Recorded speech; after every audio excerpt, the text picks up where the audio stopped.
Halo teman-teman, aku adalah Audrey. Kali ini kita akan mempelajari materi IPS bab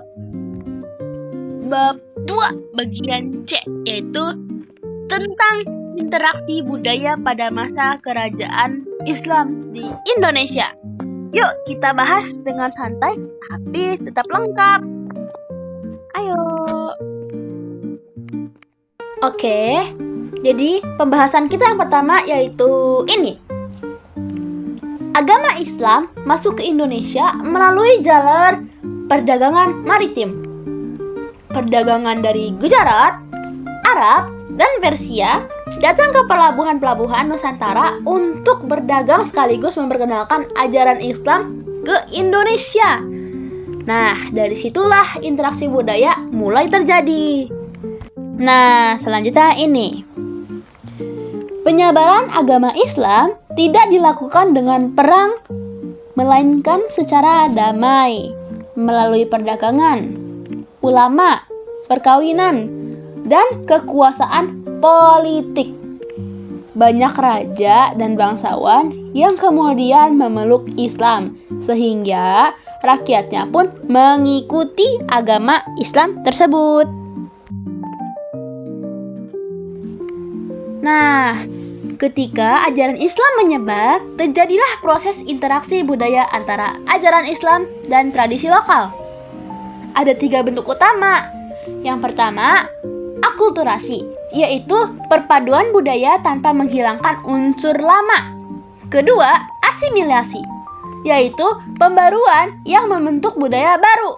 Dan ketiga, sinkretisme, yaitu pencampuran antara kepercayaan lama dengan ajaran Islam. Contohnya, bisa kita lihat pada arsitektur masjid kunci yang masih mirip candi, seperti Masjid Demak, dan juga pada upacara adat yang diberi nilai-nilai Islam. Dari sisi sosial dan ekonomi, Islam membawa banyak perubahan. Lahirnya kesultanan-kesultanan dalam Islam seperti Samudra Pasai, Malaka, dan Demak menjadikan perdagangan semakin maju. Masyarakat juga mulai mengenal sistem hukum Islam, pendidikan agama, dan mulai munculnya lapisan ulama serta santri di masyarakat. Dalam bidang seni dan budaya, Islam berpengaruh sangat besar. Motif batik, ukiran, dan sastra mulai dihiasi kaligrafi Arab dan nilai-nilai Islam. Cerita rakyat, hikayat, dan syair pun banyak mengandung pesan keislaman.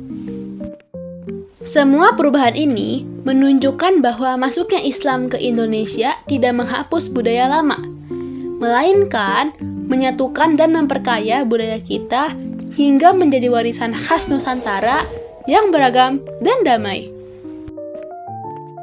Jadi kesimpulannya, Islam masuk ke Indonesia lewat perdagangan maritim. Penyebaran dilakukan secara damai. Terjadi interaksi budaya yang menghasilkan perpaduan unik antara tradisi lokal dan Islam.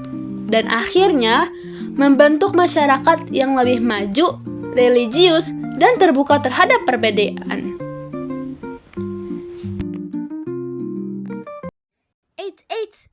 Tunggu, kalian masih nonton sampai selama ini, sampai detik ini? Wow, keren banget sih.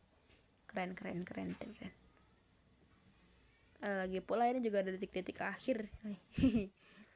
Ya, mungkin itu aja ya.